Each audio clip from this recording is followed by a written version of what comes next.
comenzamos a orar. La iglesia entiende que en este tiempo tenemos a nuestra disposición una herramienta muy poderosa para cambiar las circunstancias, destinos, trayectorias, diseños, para abortar planes del infierno, para abortar proyectos del diablo. La oración es el mecanismo que Dios le ha dado a la iglesia, la herramienta útil, una de las tantas herramientas para que el hombre pueda liberarse y liberar la bendición de Dios sobre su vida, sobre su casa, sobre su familia. Amén. Sobre su trabajo, sobre su negocio. Necesitamos esta bendición fluyendo en nuestra vida, y el poder del cristiano radica gran parte de lo que él va a hacer en esta vida en su devoción y en su vida de oración. Amén. Por eso es tan importante. Vamos a abrir la Biblia en el capítulo 12 del libro de los Hechos. Hechos de los Apóstoles, capítulo 12, versículo 1. Si usted quiere leerlo de pie, si no sentadito ahí donde está, una vez que lo haya encontrado en su Biblia, en su celular, usted dice amén. Gloria a Dios. Vamos a procurar prestar atención para que podamos sacarle provecho a esta palabra en esta noche. Dice, en aquel mismo tiempo, el rey Herodes echó mano a algunos de la iglesia para matarles, para maltratarles. Diga conmigo, maltrato. Y mató a espada a Jacobo, hermano de Juan. Y viendo que esto había agradado a los judíos, procedió a prender también a Pedro. Diga conmigo, a Pedro. ¿Sabe que Pedro era el líder de la iglesia? Satanás no se conformó con maltratar a algunos, con matar a otros, sino que ahora ataca la figura representativa de la iglesia de ese tiempo, que era el apóstol Pedro. Dice, eran entonces los días de los panes sin levadura. Esa es la fiesta de la Pascua judía. Y habiendo tomado preso, le puso en la cárcel, entregándole a 4 grupos de 4 soldados cada uno, para que lo custodiasen. Y se proponía sacarle al pueblo después de las Pascuas. Así que Pedro estaba custodiado en la cárcel. Diga conmigo, pero la iglesia hacía sin cesar oración a Dios por él. Es lo que estaba hablando Darío, la importancia de desconectarnos del mundo natural para entrar en la dimensión del mundo espiritual a través de lo que Dios ha puesto en nuestra mente, en nuestro ser. Por eso dice que todo nuestro ser debe alabar a Dios. Dígale que está a su lado, tu mente es parte de tu ser. Si Dios dice que todo tu ser, tu espíritu, tu alma y tu cuerpo deben ser santificados para Dios, es porque Dios quiere usar tu espíritu, tu alma y tu cuerpo. Y tu mente es parte de tu cuerpo. Es la parte del alma, la psique, es la mente. Verso 6.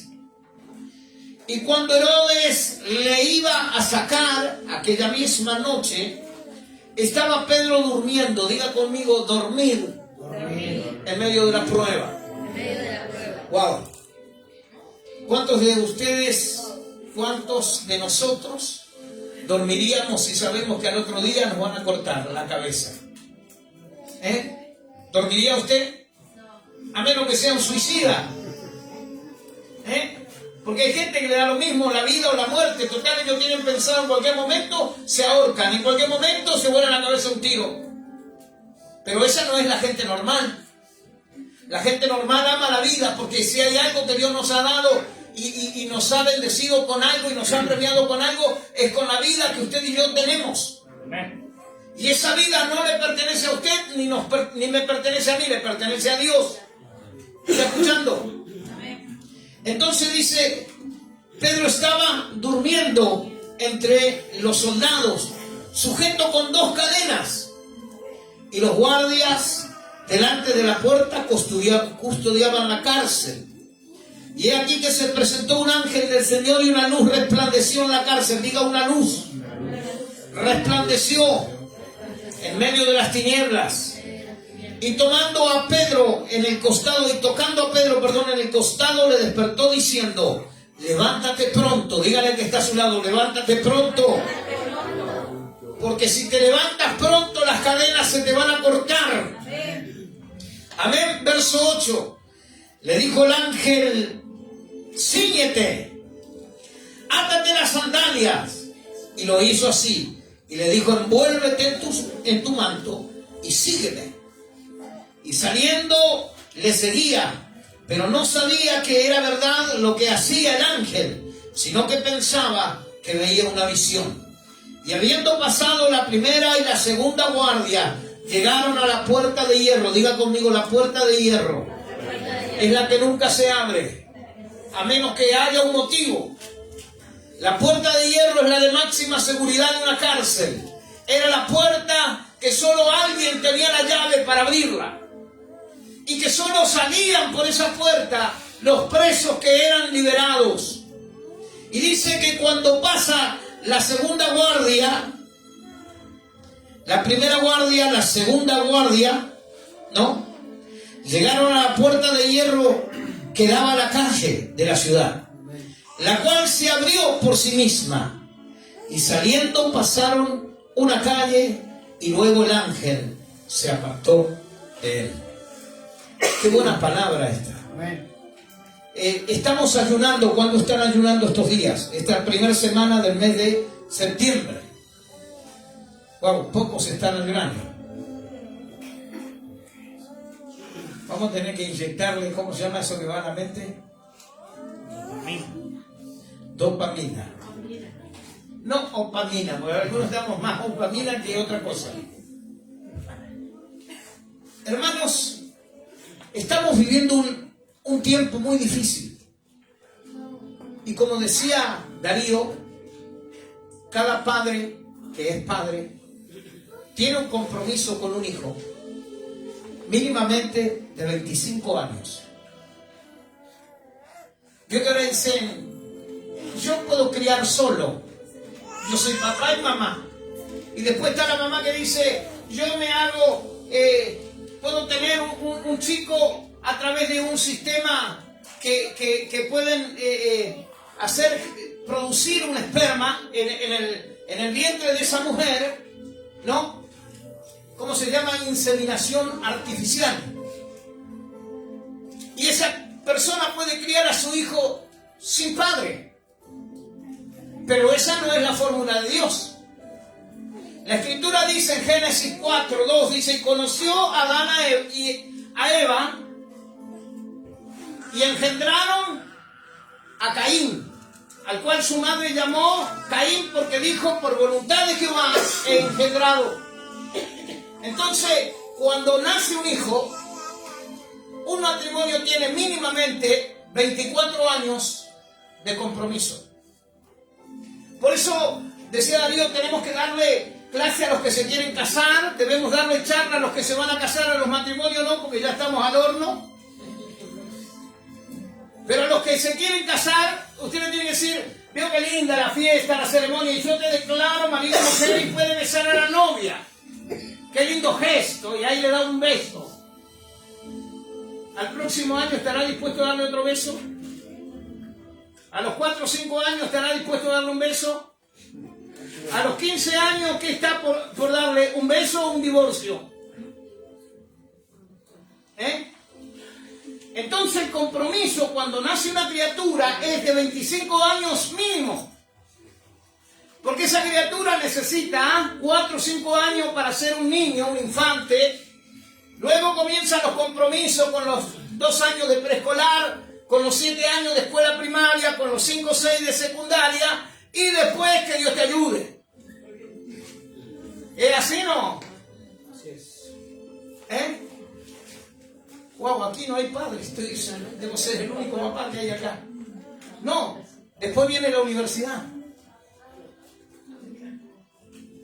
Y sabe que nosotros los que crecimos en el campo, con padres campesinos, decían, no quiere ir más a la escuela, no vaya, él tiene un pico y una pala y vaya a trabajar. Pero nos caducaba en el futuro.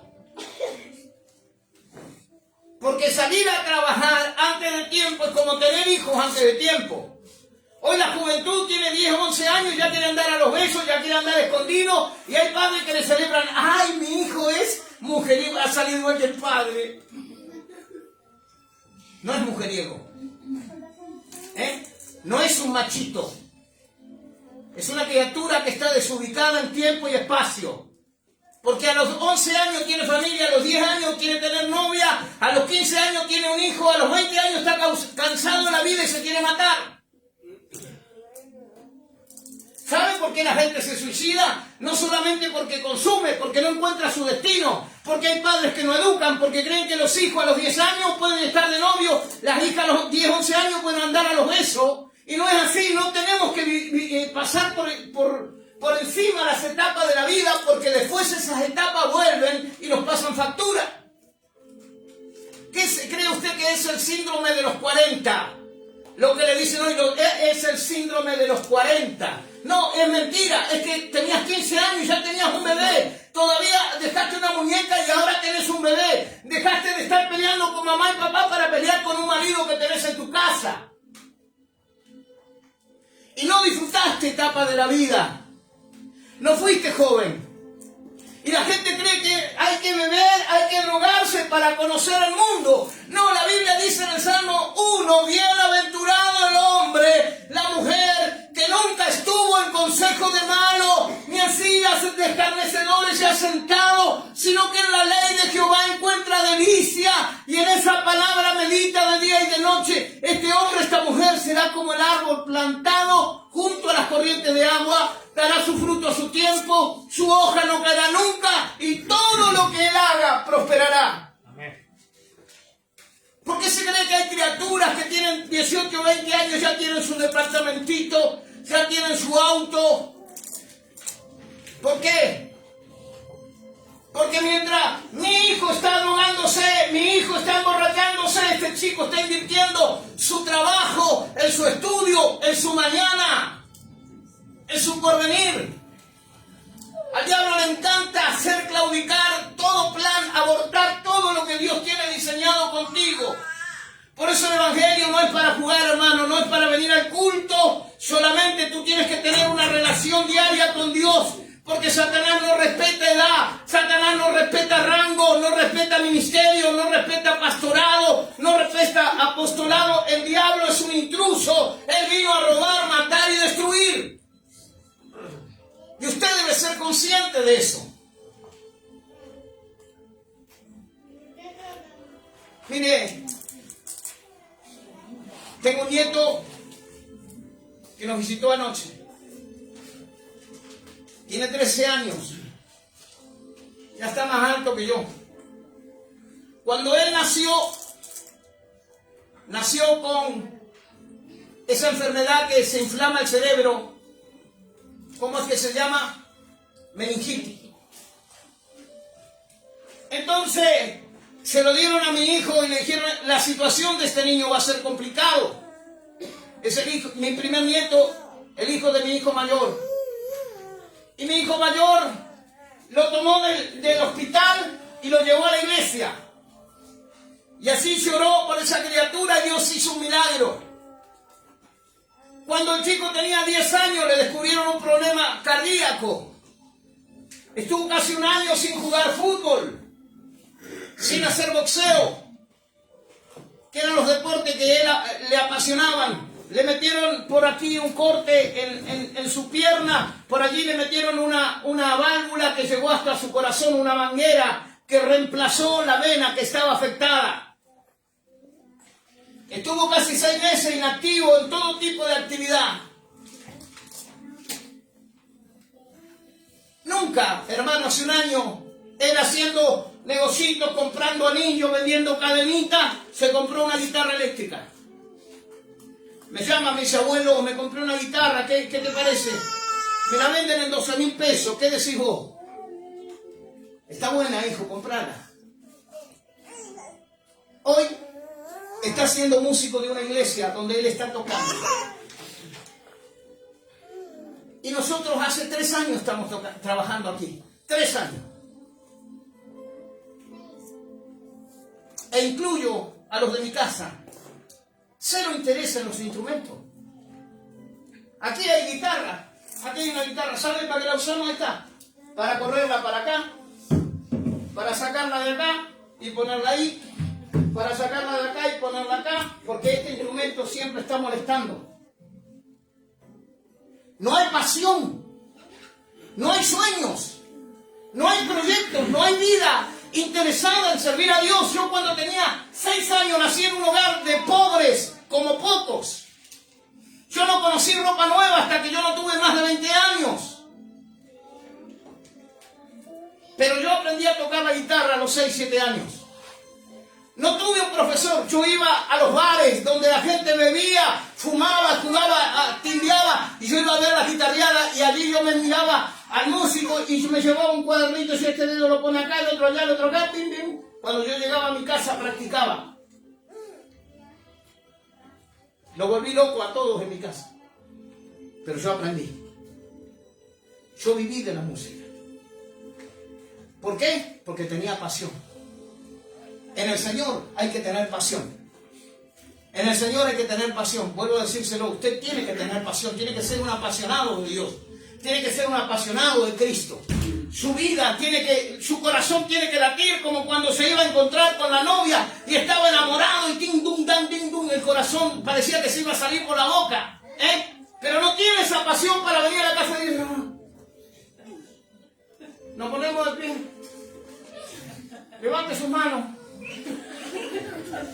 ¿Será posible que esa es la iniciativa que tenemos? ¿No hizo nada Dios por usted? ¿No comió hoy? ¿No almorzó? ¿Se levantó y no veía nada? ¿Se levantó ciego? No, usted ve, usted oye, usted tiene movimiento, camina, trabaja, gana dinero. ¿Por qué no alaba a Dios? Porque nos falta eso que dice hoy nuestro hermano, que una parte de nuestro cerebro se conecte con Dios. Por eso tenemos ánimo para las cosas materiales, pero no para las espirituales. Por eso nunca tomamos un compromiso serio con Dios y por eso andamos siempre desmantelando un santo para vestir otro. Si tenemos para una cosa, nos falta para la otra, siempre estamos incompletos. Entonces yo quiero enseñarle esta noche esta palabra, que es una palabra de rompimiento, es una palabra que rompe límites. Aquí había una sentencia de muerte, había un hombre preso. Era el líder de la iglesia. Había un político que había encontrado el deleite del pueblo. Si él mataba a los líderes, el pueblo judío se alegraba. Entonces empezó a maltratar. ¿Sabe que cuando Dios quiere hacer algo, el diablo empieza con los maltratos? Empieza con gente que se levanta con calumnias, con mentiras, se levanta la familia, se levantan los parientes, se corta la venda de trabajo y empieza el maltrato. De pronto los amigos se vuelven enemigos, en el trabajo el que era mi mejor amigo, mi apoyo, me traiciona. Y empieza el maltrato. Dice que a otro mató a espada, a Jacobo, el hermano de Juan. Y viendo que esto había agradado a los judíos, procedió a emprender también a Pedro. Dijo, bueno, si mato a este y les agrada, si los maltrato a esto y al pueblo le agrada, pues entonces vamos a tomar la cabeza.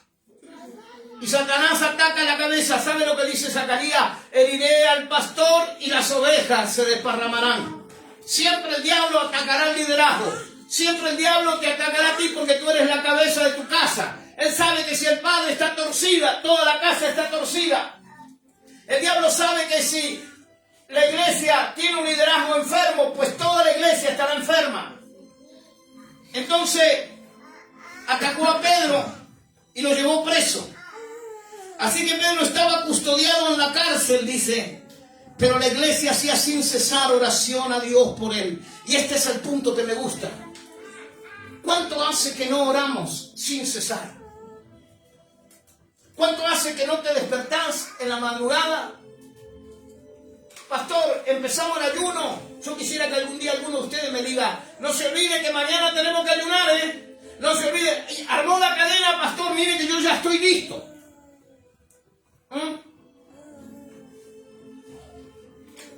Qué poca pasión hay, hermano. Yo me acuerdo cuando me convertí al Señor, yo salí de la noche, cabaret, tanguería, whiskería, y los primeros 2 o 3 meses que empecé a predicar el Evangelio, andaba con un grupo de jóvenes de la iglesia y ellos iban, y ellos predicaban porque ya llevaban 1 año, 2 años, 3 años en el Evangelio, y yo no sabía ni hablar, me daba vergüenza hablar en público. Pero había una caja así, grande, que era la que usábamos, y un cabezal, y eso nos prestaba la iglesia para que hiciéramos actividades en la calle. Y yo me la echaba al hombro, con 20 años me la echaba al hombro, y una vez que se acomodaba el equipo a mi espalda, y yo sabía que no se iba a caer, con la otra mano agarraba el cabezal, y caminaba 15, 20 cuadras para llegar al lugar donde íbamos a predicar. Y después que predicábamos allí, me volvía a sacar la ropa que había usado en la predicación y me ponía una remera, un pantalón corto, me echaba el equipo al hombro y con la otra mano agarraba el cabezal y volvía a caminar las 20 cuadras. A veces era lindo porque 20 cuadras cuesta abajo, es hermoso. Pero se la regalo, 20 cuadras cuesta arriba. Y ese fuego que vino al principio, que hubo al comienzo de tu vida, no se tiene que apartar. No se tiene que apartar, no se tiene que apagar. Porque ¿qué pasa si mañana me meten preso? Usted dice que se la arregle el pastor, ¿y dónde está mi iglesia que ora, que hace oración sin cesar, que le pide a Dios por mi vida? ¿Podré confiar como Pedro? Va preso, Herodes lo mete preso y él va tranquilo. Porque sabe que hay una iglesia que sin cesar, y la versión NTV dice, fervientemente oraban por él. ¿Sabe lo que significa oración ferviente? ¿Cuántos materos hay aquí? Usted pone la pablita con agua fría al fuego, y pasan los minutos y empieza. Y ya después ya quiere volar. Hace un ruido porque el agua está a punto de bullir y usted la saca allí. Levantó la temperatura de 0 a 90. De 0 a 90 grados. Eso se llama fervor. La oración tiene que empezar lenta, pero tiene que llegar a un punto donde la oración está a punto, mi espíritu está a punto de bullir, está a punto de hervir, el calor espiritual se empieza a sentir. No hay nada alrededor mío que sea más importante que estar en su presencia. No hay nada que sea más importante que conectarme con el cielo. La iglesia ha perdido esa facultad de orar. Oramos, Padre Celestial, te doy gracias en el nombre de Jesús. Amén.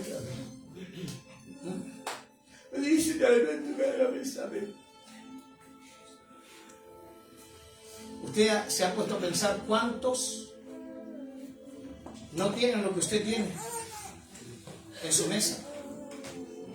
¿Y sabe lo que es peor? Que a veces de esas cosas que le damos gracias a Dios, una gran parte se la come el perro. ¿Por qué no comparte con el necesitado? ¿Por qué no comparte con el hambriento? El fervor nace de un corazón que ha sido procesado y trabajado por Dios. Cuando usted es trabajado por Dios, cuando usted es procesado por Dios, hay fervor, hay pasión en el corazón. Y podemos sentir el dolor, porque lo que está diciendo Darío no es un cuento, está diciendo una realidad que hoy está impregnando nuestra sociedad en moneda corriente. Lo que él está impartiendo no es conocimiento, está dándonos una advertencia. Esto te puede pasar a vos como papá, le puede pasar a tu hijo si mañana la droga llega a tocar tu casa. Pero no es necesario que ellos se droguen para que mañana digan, yo era un adicto y Cristo me sacó de ahí. ¿Cuál es el mérito? Nunca tendrías que haber llegado a la droga. Nunca. Si hubieran habido buenos padres, buenos consejos, como decía Darío hoy, y usted está criando, usted está proyectándose para ser padre. Mire cuánta tarea, cuánta responsabilidad le espera, y sin Dios, ¿usted cree que es fácil avanzar en la vida? Es imposible.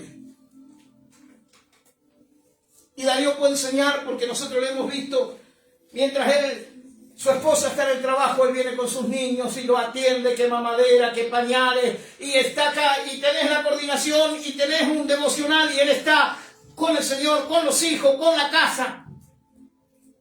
¿Usted puede decir algo? No le puede decir a Darío que no hable de lo que está diciendo, porque él es un ejemplo. ¿Me está escuchando? Y todos tenemos que ser de ese calibre. Pero también todos tenemos que ser un ejemplo en orar. Porque esta sociedad no va a cambiar a menos que la iglesia se ponga a interceder fervientemente. Y aquí había un líder amenazado de muerte. Estaba esperando, dice que eran los días de las Pascuas. ¿Y sabe lo que quería Herodes? Que terminaran las Pascuas para que los judíos se despreocuparan de la fiesta. Y a partir de ahora que sus mentes iban a estar limpias, él iba a sacar a la calle a Pedro y le iba a hacer un juicio público. ¿Y sabe lo que iban a decir los judíos? Lo mismo que dijeron de Cristo: crucifíquenle. A Pedro iban a decir: córtele la cabeza. Entonces Herodes estaba sobando las manos, se estaba lamiendo los bigotes, porque dijo: acá termino con la vida de Pedro, y muerto el perro, terminaba la rabia. Verso 6 dice: y cuando Herodes le iba a sacar, aquella misma noche, me gusta porque Dios nunca llega fuera del tiempo. Dígale que está a su lado: Dios siempre llega en el momento exacto. Al otro día, Herodes se iba a manifestar como un gran perseguidor de la fe que estaba floreciendo en el pueblo judío, la fe que perseguía a los judíos, pero también la fe que estaba invadiendo a muchas familias que no eran judías. El evangelio del reino estaba siendo predicado, y este dijo: yo mañana le saco fuera a Pedro, cuando amanezca lo tengo en la calle, le hago un juicio y le cortamos la cabeza. Pero Dios tenía otros planes, y eso es lo que me gusta de Dios. Dios nunca pierde. Y esa misma noche estaba Pedro durmiendo entre dos soldados. ¿Por qué dormía Pedro? ¿Cómo dormir cuando sé que me van a cortar la cabeza? ¿Alguna vez lo amenazaron? Te voy a caer a tu casa y te voy a cuetear, te voy a meter 2 tiros, vas a ver. Y usted escucha un ruido y ya está levantado, a ver qué es lo que pasa. O cuando dicen que están robando, usted siente un ruido y ya está de pie. Por temor, por instinto.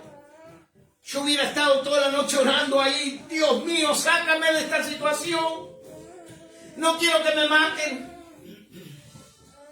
Póngase un momento en el pellejo de Pedro. ¿Cuál es el mal que Pedro había hecho? Predicarles, sanar a un cojo, hacer milagros. Con Jesús y ahora sin Jesús, con la presencia del Espíritu Santo, llevando una palabra que en un día se convirtieron 5.000 y en la próxima prédica 3.000, atendiendo 8.000 personas, convirtiéndose en un pastor de 8.000 personas. Ahora quieren su cabeza. Está a punto de sacrificarlo Herodes, pero él esa noche está durmiendo. Y hay dos cosas: o Pedro era un irresponsable, o Pedro era un hombre de fe. ¿Qué cree usted? Que era un hombre de fe. Porque seguramente en las manos tenía cadena, pero en el corazón tenía una palabra. ¿Me escuchó? En las manos había una cadena, pero en su corazón había una palabra: Pedro, tienes que alcanzar multitudes. Pedro, vas a hacer milagros. Pedro, hay un horizonte esperándote. Pedro, hay una sociedad que te espera. Y mientras Herodes lo tiene encadenado, él está durmiendo, porque dice: Dios va a hacer algo. Dios va a hacer algo. Si Dios me habló, Él no me va a dejar morir. Si Dios me habló, Herodes no me va a quitar la vida. Y ahí está Pedro durmiendo. Gracias, papá. ¿Se imagina? En paz me acostaré. ¿Usted lo diría? ¿Oraría de esa forma antes de dormir, sabiendo que lo van a ejecutar? Y Pedro dice, en paz me acostaré y asimismo dormiré, porque tú, Jehová, me haces vivir confiado. Amén. O dijo el otro salmo, me acosté, dormí y despertaré, porque tú me sustentarás. Y se acostó. Y dice que Herodes sabía que algo podría pasar. Por lo tanto, se aseguró poniéndole 4 soldados por turno, como si fuera un delincuente de alta peligrosidad. 2 dentro de la celda, 2 en la puerta de la celda, y allí afuera hay 2 grupos de guardia. ¿Qué están esperando? Que nadie venga a rescatar a Pedro. Herodes pensaba como hombre. Pedro pensaba como un hombre del Espíritu. ¿Me está escuchando? Las armas de Herodes eran carnales. Las armas de Pedro eran espirituales. ¿Qué tipo de armamento estás usando para pelear tus batallas en este tiempo? ¿Qué tipo de armas son las que cuentas? Yo tengo una 11-25, tengo una 9 milímetros, y otro dice, yo tengo la palabra del Espíritu, la espada del Espíritu, que es la palabra. Y ella me va a defender, porque ella es más cortante que toda arma de doble filo, y va a penetrar hasta partir los tuétanos y dividir el alma del Espíritu. Ese es tu armamento. Las armas de nuestra milicia, dice 2 Corintios 10:5, no son carnales, sino poderosas en Dios para destruir fortalezas. El problema son las fortalezas. El problema son las estructuras de pensamientos negativas, como decía lo que estaba predicando Darío. ¿Cuántas veces la mente negativa nos roba la bendición de Dios, nos llena de temores? Una mente negativa nos llena de duda. La duda es pecado. El temor es producto de aquel que no ha sido perfeccionado.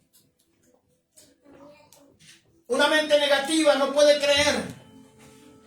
Una mente negativa no puede confiar. Pedro hubiera muerto de un infarto si esa noche hubiera tenido una mente negativa, pero Pedro tenía una mente que confiaba en Dios.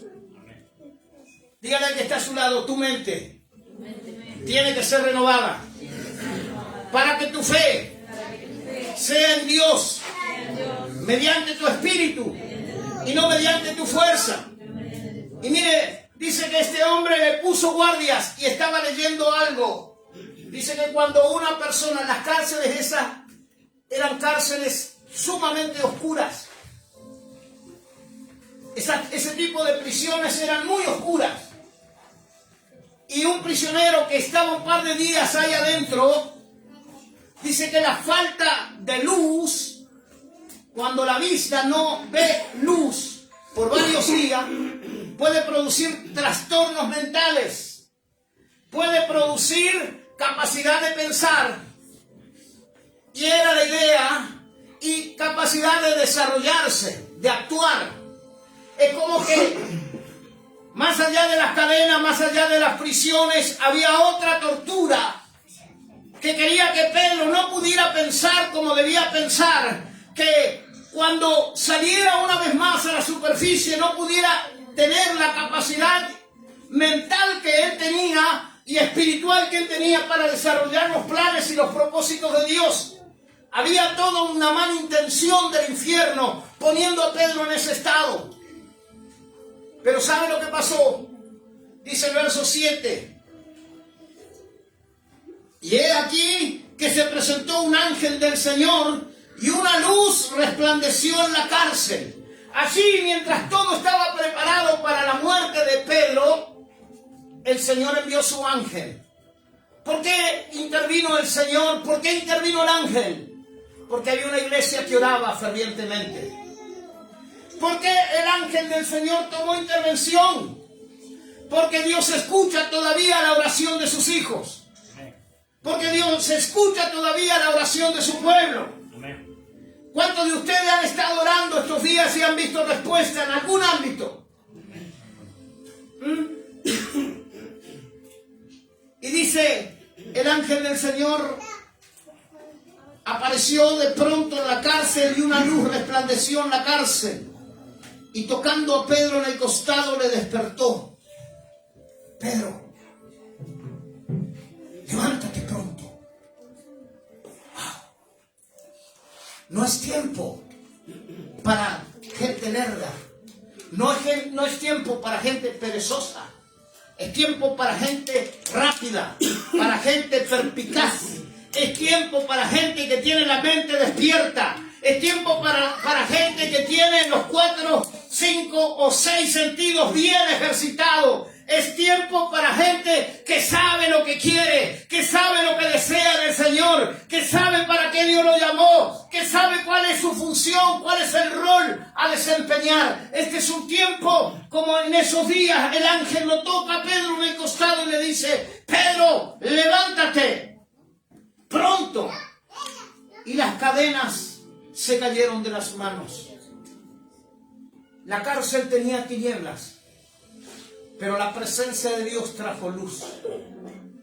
Cuando se ora, puede haber una familia en tiniebla, puede haber un hogar en tiniebla, puede haber una familia bajo adicciones, bajo espíritus negativos, bajo espíritu depresivo. Pero cuando la iglesia empieza a amar a las almas, cuando la iglesia recupere la pasión por las almas, entonces tendrá una oración tan poderosa que no habrá tiniebla que no tenga que retroceder. Cristo manifestará la luz gloriosa de su palabra, llevando claridad en medio de las tinieblas para echar fuera toda tiniebla, para hacer que las cadenas que nos tienen cautivos se caigan de nuestras manos. Hay cadenas que tienen que caerse, hay vidas que están atadas a la religiosidad, al ritualismo, a los dogmas, a las costumbres, a las tradiciones, y no pueden confiar ni creer en la palabra de Dios. Y necesitamos una intervención divina. Yo necesito que esa luz vuelva a impactar mi espíritu. Yo necesito que esa luz vuelva a resplandecer para que no haya tiniebla en mi corazón y en mi mente. Necesito una mente lúcida, clara, para hablar de la palabra de Dios en estos tiempos. Y dice, el ángel le dice, el mensaje era: pronto, levántate pronto. Y las cadenas de Pedro se cayeron. Y le dijo el ángel: cíñete, átate tus sandalias. Y lo hizo así, y le dijo: envuélvete en tu manto y sígueme. ¡Qué tremendo! Ciñe tus lomos. Dice la palabra en el libro de Efesios, capítulo 6, habla de la armadura de Dios, que los creyentes debemos calzar y vestir en este tiempo toda la armadura de Dios. Dice que debemos tener los pies con sandalia, calzad vuestros pies con el apresto del evangelio de la paz, ceñidos vuestros lomos. ¿Con qué? Con la verdad. Es un tiempo para ceñirnos. El ángel lo está llamando a Pedro a ceñirse con la verdad. Mire, cuando lo sobrenatural se manifiesta, muchas veces no vamos a entender lo que sucede. Cuando lo sobrenatural de Dios se manifiesta, más de una vez no entenderemos las cosas que estamos atravesando. Creeremos que es un sueño. Cuando el médico le dijo: amigo, no sé cómo decírtelo, pero te han puesto un corazón nuevo, tenés un trasplante de corazón. Esas son las cosas sorprendentes que Dios hace. Esas son las cosas maravillosas, sobrenaturales de Dios. Mientras uno tiene un corazón trasplantado por la mano de Dios, otra persona que está aquí tiene que ser intervenida quirúrgicamente por las manos del hombre. Pero tanto en lo uno como en lo otro podemos ver que la mano de Dios ha sido poderosa. Amén. ¿Me está escuchando? Amén. Y hay veces que el milagro Dios lo hará a través de su presencia, y hay veces que el Espíritu de Dios a través de la oración tomará las manos de un médico, de un cirujano, para extraer un quiste, un tumor, lo que sea, para cambiar un corazón, para destapar una válvula, para poder sacar de un riñón, de una vesícula, las piedras, los cálculos necesarios, porque Dios tiene el control de todas las cosas. Pero la iglesia no debe dejar de orar. La iglesia tiene que volver a la oración, porque la oración eficaz del justo puede mucho. Dígalo conmigo: la oración eficaz Del justo puede mucho. Elías oró ayer para que no lloviera y no llovió. Y yo puedo orar hoy para que no llueva y no lloverá. ¿Usted lo cree?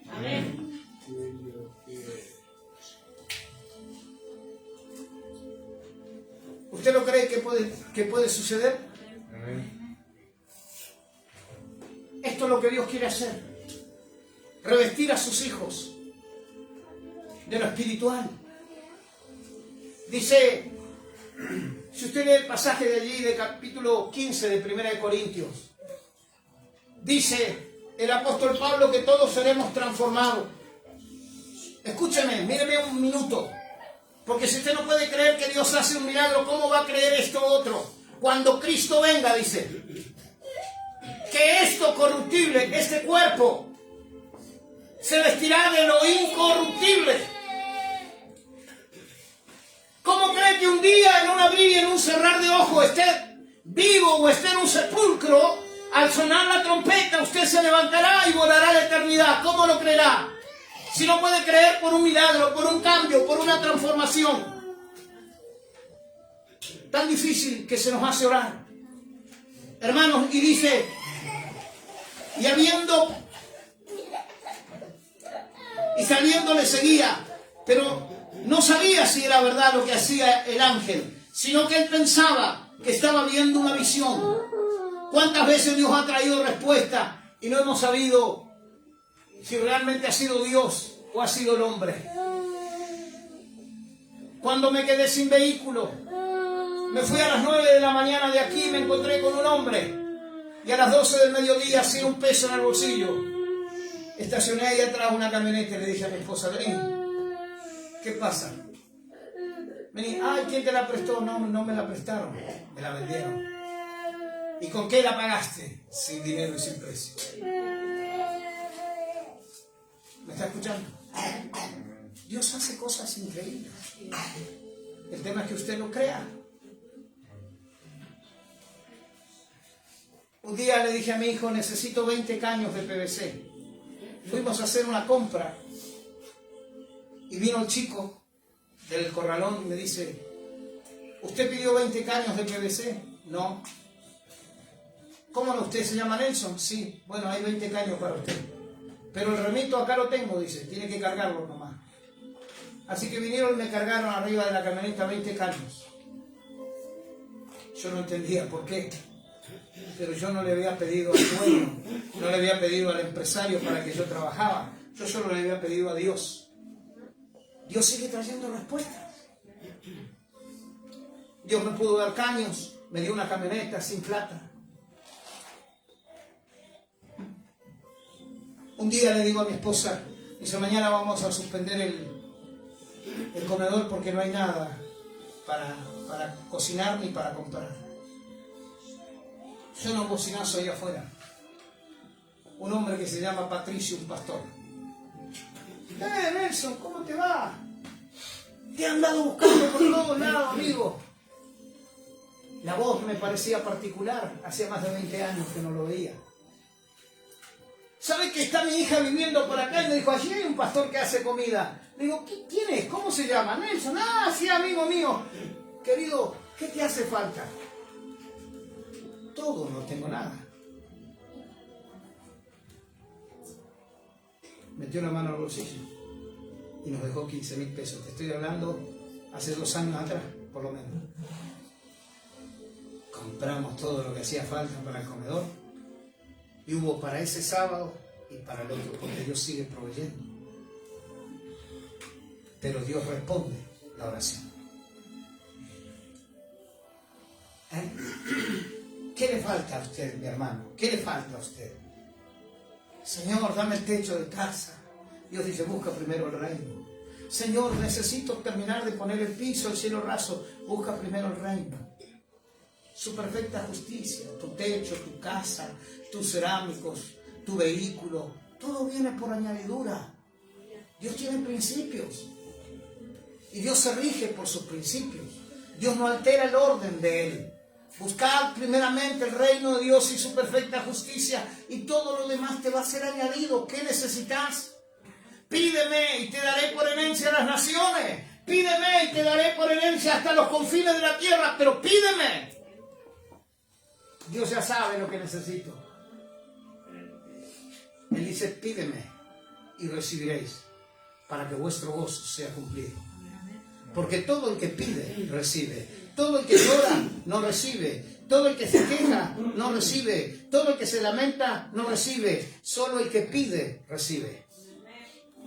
¿Me escuchan? Ah, Dios a mí nunca me trae nada. Todo viene para los hermanos. ¿Viene para el que ora? Las respuestas son para los que claman. Clama a mí. ¿Y yo qué? ¿Y por qué no tengo respuesta yo? ¿Por qué no clamo? ¿Por qué no oro? Mire, si la iglesia, Pedro hubiera estado preso y esta iglesia tiene que orar por Pedro. El día lunes usted se entera. Urgente, última noticia, iba rodando por la avenida Argentina la cabeza de Pedro. ¿O no es así? A ver. Quiera Dios que nunca me metan preso. Prefiero que me corten la cabeza acá. ¿Me está escuchando? A ver. ¿Cuánto nos falta, no? Qué lejos estamos. Me encanta esta palabra. Y habiendo pasado la puerta, la primera y la segunda guardia llegaron a la puerta de hierro que daba a la ciudad. Yo digo, Pedro sale del medio de dos guardias que quedaron así. Ni se enteraron lo que pasó. Ni se enteraron, el ángel entró, la luz resplandeció, Pedro se puso de pie, las cadenas se cayeron, se vistió, se ató, se ciñó los lomos, se puso el manto, se calzó la sandalia y los muchachos seguían así. Y el ángel le dice, vamos pronto, sígueme. Y sale Pedro. Seguramente si era medio torpe como yo, se chocó las cadenas que cayeron al piso. Pero no se movió ningún soldado. Y la puerta se abre, pasa la primera guardia. Hay dos afuera, montados allí con sus espadas ahí esperando a ver a qué hora salía Pedro. Y Pedro y el ángel pasaron por ahí y estos muchachos ni se movieron. Y pasaron la segunda guardia. El problema es que llegaron a la puerta de hierro. Y a esta, ¿quién la corre? Yo siempre me acuerdo de esta palabra cuando voy a los hiper. Y yo me acerco y le digo, ábrete en el nombre de Jesús. Se abren las puertas. Qué lindo, ¿no? Viene Pedro caminando con el ángel y la puerta inmensa, que 10, 15 soldados la tenían que mover, hizo primer portón automatizado. El de la cárcel donde estaba el siervo de Dios. Se abrió la puerta, daba a la ciudad. En otras palabras, Dios le dice, te vine a liberar para que sepas que esta ciudad te la entrego a ti. ¿Me está escuchando? Te abro las puertas para que entiendas que esta ciudad, Dios te la entrega en tus manos. Tú, Herodes, te quería muerto, pero yo te quiero vivo. Aquel te quiere cortar la cabeza, pero yo quiero usar tu cabeza, tu espíritu, tu alma y tu cuerpo. Largo y arduo trabajo te espera. La puerta se abrió y Pedro sale para afuera y el ángel camina con él una cuadra y Pedro diría, che, ¿y cuándo te dijo Dios que venga? ¿Escuchó el clamor de mis hermanos o era la oración mía? Y el ángel no hablaría. ¿Cuántas preguntas tendría usted para hacerle al ángel si Dios lo saca de una situación de esa? No. Lo volveríamos loco a preguntas y el ángel yo creo que no respondió ninguna sola palabra. Y no creo que Pedro haya preguntado nada porque Pedro era el primer asombrado e impactado por la gloria de Dios. Amén. Pero cuando llegan a una cuadra de donde habían salido, el ángel desapareció y Pedro siguió solito. ¿Y sabe lo que sigue diciendo la historia? Y termino con esto. Llega a una casa y golpea a la puerta.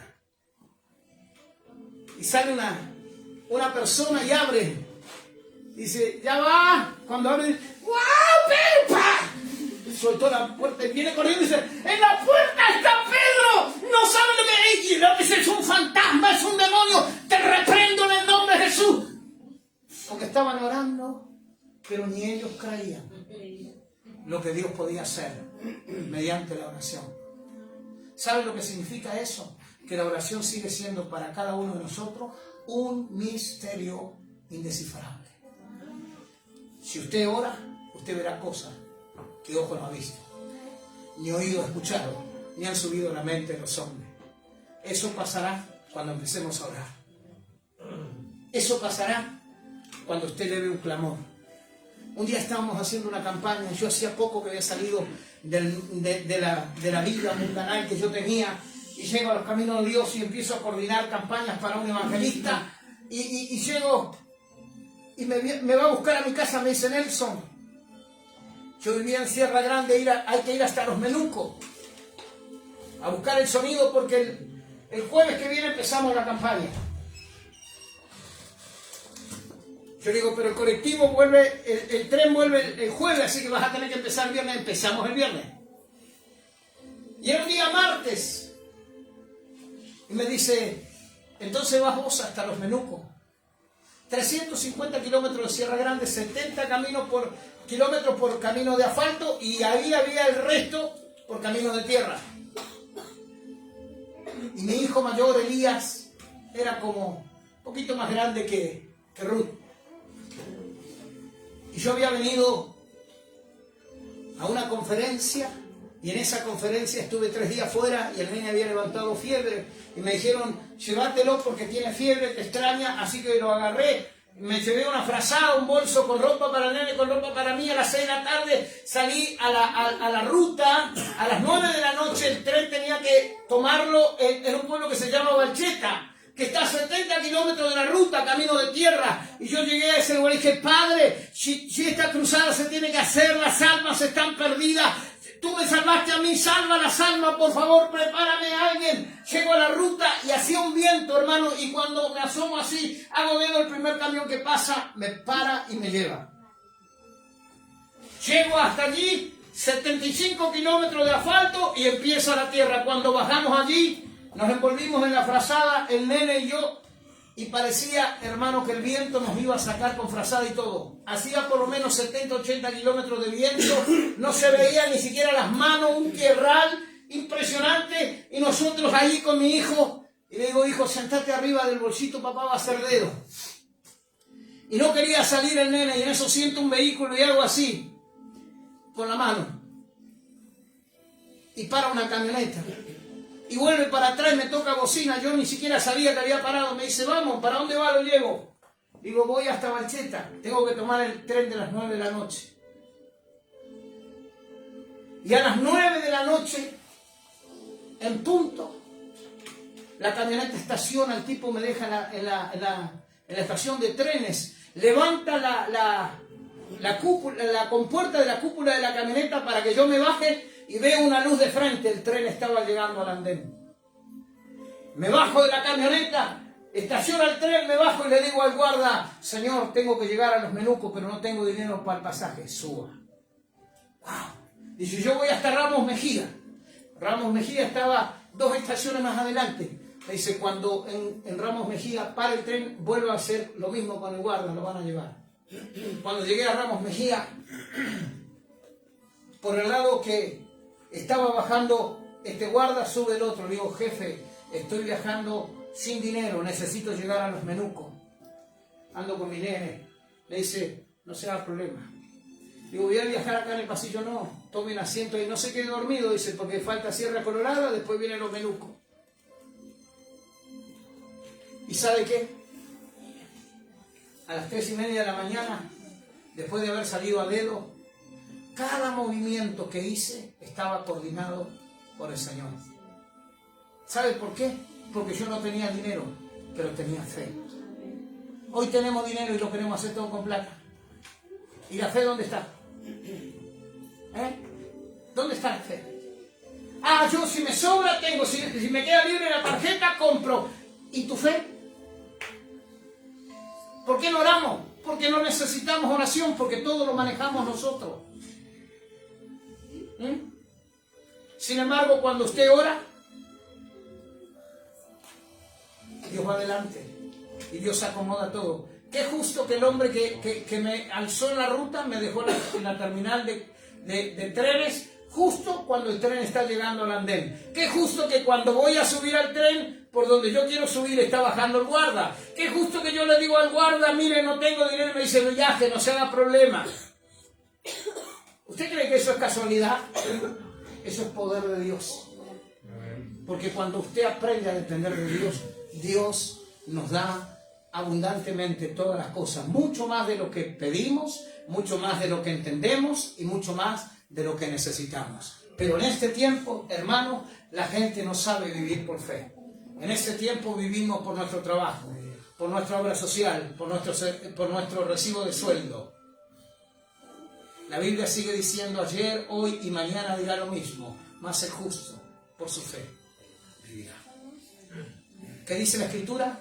Mas el justo por su fe vivirá. Si ayer pudimos vivir por fe, ¿por qué hoy no podremos vivir por fe?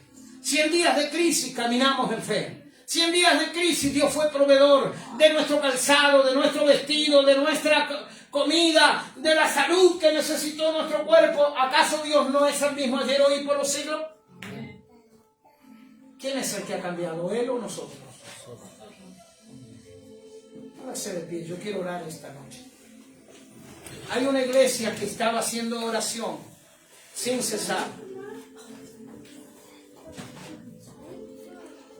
Una iglesia se escandaliza porque es Pedro. Entonces Pedro, volviendo en sí, dijo, ahora entiendo verdaderamente que el Señor ha enviado su ángel y me ha librado de la mano de Herodes y de todo el pueblo judío que estaba esperando su muerte. Y habiendo considerado esto, llegó a la casa de María, la madre de Juan, el que tenía por sobrenombre Marcos, donde muchos estaban reunidos orando, no tomando mate, no tomando café, estaban reunidos orando. ¿Por quién? Por Pedro. Cuando llamó Pedro a la puerta del patio, salió a escuchar una muchacha llamada Rode, la cual cuando reconoció la voz de Pedro de gozo, no abrió la puerta, sino que corriendo adentro dio las buenas nuevas de que Pedro estaba en la puerta, y ellos dijeron, estás loca. ¿Qué dijeron? Estás loca. Cuando te acostumbres a orar una vez más y a depender de Dios, tus familiares creerán que están locos. Me contaba Enrique anoche que muchos conocidos le dijeron, yo no creo que Dios te haya puesto un corazón nuevo. No creo. Y dice Enrique que él le dijo, bueno, si querés creer bien, y si no, es tu problema, yo sé lo que tengo. El que disfruta del corazón soy yo. Porque solo aquellos que alguna vez han tenido problemas de corazón, y no hablo de amor, sino de otro tipo de problemas de corazón, saben de qué se trata. Y ellos le dijeron, estás loca, pero ella aseguraba que sí, era entonces, que así era. Entonces ellos decían, es un ángel. ¡Wow! ¡Qué rápida la mente!, ¿no? Es un ángel, estás loca, es un ángel, es un fantasma. Cualquier cosa, menos decir, es Dios. Aún orando, la incredulidad estaba en ellos. Es como decía Darío, había una parte de su mente que no armonizaba con Dios. Había una parte de su mente que todavía orando no conectaba con Dios. Más Pedro persistía en llamar, y cuando abrieron, le vieron, se quedaron atónitos, al borde del infarto. No puede ser, Pedro, ¿cómo hiciste? ¿Cómo te escapaste? ¿Quién te sacó? ¿Quién pagó tu fianza? Diga conmigo, Dios. ¿Cómo es que caminas? ¿Cómo es que estás caminando? ¿Cómo es que caminaste de la puerta de tu casa hasta el portón y volviste? ¿Quién es? ¿Me está escuchando? Cuando él vino no se podía mover más que en la silla. Mire, no está de pie. ¿Quién lo hizo? Dios. Porque la fe todavía mueve la mano de Dios. Hay una victoria que vence al mundo. Esa victoria es tu fe. si aprendiéramos a usar la fe, ¿cuántas cosas podríamos conquistar? Si dos nos pusiéramos, dos, por favor, dos que estemos de acuerdo. No todos los que están, si dos se pusieran de acuerdo acerca de cualquier cosa, no de algunas cosas sí y otras no, sino de cualquier cosa que pidieran al Padre, le serán hechas. Si dos, habemos más de dos, queridos.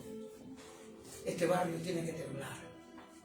Aquí hay cadenas que se tienen que caer, aquí hay puertas que se tienen que abrir, aquí hay demonios que se tienen que ir, aquí hay maldiciones que tienen que soltar familias, hogares, personas, niños, jóvenes, adultos, ancianos. Aquí hay maldiciones que se tienen que ir. Aquí tiene que venir la presencia de Dios y hacer temblar este lugar. La puerta de hierro, esa puerta imposible de abrir, el ángel de Dios tiene orden de abrirla si nos atrevemos a ceñirnos, a calzarnos los pies y a caminar con Él.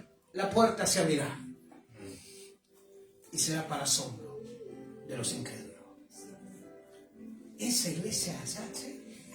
Eso que son un poquitito, un puñadito, donde alguno habla de droga, el otro se la pasa cantando. Esa iglesia, sí, esa iglesia. Lo que tenemos que conquistar es el corazón de Dios. Yo no quiero plata, no quiero oro. Quiero conquistar el corazón de Dios. Si conquistamos su corazón, Él estará aquí. Él se manifestará aquí. Y nada nos será imposible. Deja de preocuparte por el que no viene, por tu hijo, por tu hija. Trabaja. Deja de pensar en aquellos que tú quisieras verlos aquí. Trabaja. Trabaja para Dios, ciñe tus lomos, camina pronto, es un tiempo de moverse ágilmente, es un tiempo de trabajar, no dejar nada para mañana, es tiempo de actuar hoy es tiempo de actuar, hoy es el día aceptable, hoy es el día de salvación, hoy es el día que podemos hacer lo que Dios nos ha enviado a hacer. Mañana puede ser tarde. ¿Me está escuchando? Amén. Mañana puede ser tarde. Incline su rostro. Papá, yo te quiero dar gracias por esta palabra, porque todavía tú sigues respondiendo a la oración de tus hijos, porque todavía tú dices que la oración eficaz del justo puede mucho. Que Elías era un hombre como yo, sujeto a pasiones como yo, pero no fervientemente, para que no lloviera durante 3 años y 6 meses. Para que no haya lluvia ni rocío. Y durante 3 años y 6 meses el cielo se cerró. Y no era un superhombre. Era un hombre semejante a mis pasiones. Un hombre con defectos, con errores, que en ocasiones se enojaba, que en ocasiones no creía, que en ocasiones tenía temores, que en ocasiones tenía miedo, que lo embargaban. Sin embargo, fue constante. Y cuando la duda y el temor lo querían embargar, él venía a la oración, a tu presencia, y lloraba. Tú me dijiste que dijera que no lloviera, y no tiene que llover. Señor, son 3 años y medio de sequía, y no van a ser un día más ni un día menos. Y oro para que el cielo no derrame lluvia, sino que tu palabra prevalezca. Y Elías estaba allí llorando con fervor, aleluya. Dice la palabra que él oró fervientemente, aleluya, empezó despacio y comenzó a hervir el espíritu en él, la sangre del profeta hervía de pasión, de amor por la palabra. Él quería que todo lo que Dios había dicho se cumpla. Él quería ver la mano de Dios como nunca antes manifestada. Y eso es lo que estamos esperando, que tú te manifiestes. Que tu mano se manifieste, que tu presencia se manifieste. Que el anhelo ardiente de la creación es aguardar la manifestación de los hijos de Dios. Aquí hay personas, jóvenes, niños, adultos, ancianos, que deben ser manifestados. Que tu presencia tiene que activarlos, que tu presencia tiene que visitarlos, que tu Espíritu Santo tiene que llenarlos de fuego, de amor, de pasión. Aleluya, que tienen que llenarse de lenguas de fuego como en el día de Pentecostés. Oh, Ramacanda, Rabasaya, Rabacanda. Espíritu de Dios comienza a moverte. Amén. Comienza a despertar una generación de intercesores. Amén. De gente que ame tu presencia, de gente que ame los lugares secretos, los lugares de intimidad. merece ser oído y escuchado por ti, aleluya. Elías estuvo orando 3 años y 6 meses de intercesión, 3 años y 6 meses de oración, Señor, que nunca perdía la intensidad, pero un día llegó la palabra y le dijo: ahora ora para que llueva. Y otra vez el profeta se fue a la cumbre del Carmelo y comenzó a orar. Y le dijo a su criado: ve a la cumbre de la montaña y fíjate a ver si hay indicios de que la lluvia está por venir. Y el muchacho vino y le dijo: no se ve nada, el cielo está celeste, no hay ninguna nube. Y él le dijo: vuelve 7 veces, no te canses, insiste, busca, persiste, aleluya. Y allí el muchacho fue 2, 3, 4, 5, 6, la 7ª vez volvió, cansado, transpirado, y le dijo: veo una pequeña nube, como la palma de la mano de un hombre. Y Elías dijo: esta es la señal. Dile acá que desciendes tu presencia, que la vida. Poderoso Señor Jesús. Sácame Maravilloso esto. de donde estoy perdido, indiferente a ti, a la palabra. Señor, de esa apatía espiritual que tengo. Era la pasión que me movía los primeros días. Cuando no había distancia, no importaba si no había dinero, tú eras mi jiré, mi proveedor. No había obra social, pero tú eras mi sanador, aleluya. Santo, santo, santo, santo. Oh, levántanos, envuélvenos con la pasión que ayer tuvimos.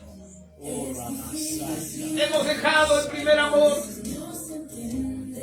Poderoso. Hemos clamorado tantas veces.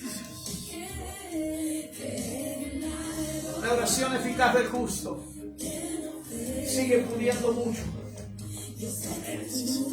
Levanta una generación de Elías, de gente de fe, de gente de oración, de gente que le crea la palabra. Amén. Sacúdenos, Señor, del polvo de la indiferencia donde estamos sumergidos. Coronados de favores y de misericordia, llenos de bienes, Te adoramos. pero vacíos y apagados por dentro. ¡Despiértanos! Te exaltamos. ¡Despiértanos! Te necesitamos, Señor, despiértanos.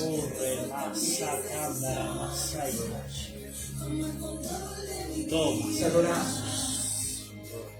Digno eres de adoración. Vamos a cantar una adoración.